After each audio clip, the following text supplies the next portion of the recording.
നമ്മൾ ക്രിസ്മസിന് plum cake ഉണ്ടാക്കാറുണ്ട് ഇല്ലേ? അപ്പോൾ അതിന് വേണ്ടിയിട്ട് നമ്മൾ ഡ്രൈ ഫ്രൂട്ട്സ് ഒന്ന് സോക്ക് ചെയ്യാണ് ചെയ്യണേ കേട്ടോ. അപ്പോൾ ആദ്യം തന്നെ അതിലേക്ക് ഒരു ഭരണിയാണ് എടുക്കണേ ചില്ലിൻ്റെ. അതിൻ്റെ ഉള്ളിലേക്ക് നമ്മൾ ഡ്രൈ ഫ്രൂട്ട്സ് ഇട്ട് കൊടുത്തു. അതായത് ഡ്രൈ പ്ലം ഇട്ട് കൊടുത്തു, പിസ്ത, ബദാം കട്ട് ചെയ്തു കേട്ടോ. പ്ലമ്മും കട്ട് ചെയ്തിട്ടുണ്ട്. പിസ്ത അങ്ങനെ തന്നെയാണ് ചേർത്തത്. ആപ്രിക്കോട്ട്, പിന്നെ നമ്മൾ എന്താ ചേർത്തത്, ബ്ലൂബെറി എല്ലാം ഇതിൻ്റെ കൂടെ നമ്മൾ ചേർത്തു. എന്നിട്ട് നന്നായിട്ട് ഒന്ന് മിക്സാക്കി കൊടുക്കുകയാണ് ചെയ്യണേ കേട്ടോ. നമ്മളിതിൽ കിസ്മിസും അണ്ടിപ്പരിപ്പും ചേർക്കുന്നില്ല. കാരണം അത് ഇടുമ്പോഴേ ആ കിസ്മിസ് ആ ബ്ലാക്ക് കളർ ഉണ്ടല്ലോ, അത് ആ അണ്ടിപ്പരിപ്പിലൊക്കെ പിടിച്ചിട്ട് ആകെ ഈ കറുത്ത കളറാവുക അണ്ടിപ്പരിപ്പ്.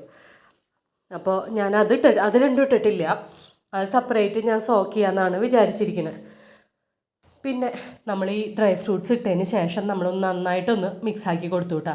ഇത് ഞാൻ കുറച്ച് എടുത്തിട്ടാണ് ചെയ്തിരിക്കുന്നത്. കുറേ ക്വാണ്ടിറ്റിയിലുള്ളത് ഞാൻ ഓൾറെഡി സോക്ക് ചെയ്ത് വെച്ച് കഴിഞ്ഞു. അത് ഞാൻ വീഡിയോ എടുത്തില്ല. ഇതിപ്പോൾ ഞാൻ മാറ്റി ചെയ്തതാണ്. പിന്നെ അതിലേക്ക് ഞാൻ കഴിഞ്ഞ വർഷം ചെറി റമ്മിൽ സോക്ക് ചെയ്തത് ഞാനൊരു വീഡിയോ ഇട്ടിട്ടുണ്ടായിരുന്നു, ഒരു ഷോർട്ട്സ് ഇട്ടിട്ടുണ്ടായിരുന്നു, നല്ല ടേസ്റ്റാന്ന് പറഞ്ഞിട്ട്. ആ സോക്ക് ചെയ്ത് വെച്ച നമ്മുടെ ചെറീസ് ഇതിൽ ചേർത്തു. ലാസ്റ്റ് കുറച്ച് റമ്മും കൂടി ചേർത്ത് നന്നായിട്ടൊന്ന് മൂടി അടച്ചതിന് ശേഷം നന്നായിട്ടൊന്ന് കുലുക്കാട്ടോ, നന്നായിട്ടൊന്ന് മിക്സ് ചെയ്യുക. റമ്മ് അവരവരുടെ ഇഷ്ടത്തിനനുസരിച്ച് ഇതിൽ ചേർക്കാം കേട്ടോ. നന്നായിട്ട് മിക്സ് ചെയ്യുക. അങ്ങനെ നമ്മുടെ ഡ്രൈ ഫ്രൂട്ട് സോക്ക് ചെയ്ത് റെഡി ആയിട്ടുണ്ട് കേട്ടോ. പിന്നെ ഇത് ഇനി നമുക്ക് ക്രിസ്മസിന് കേക്ക് ഉണ്ടാക്കാനായിട്ട് എടുക്കാം. കൂടെ കിസ്മിസും അണ്ടിപ്പരിപ്പും ചേർക്കണം കേട്ടോ.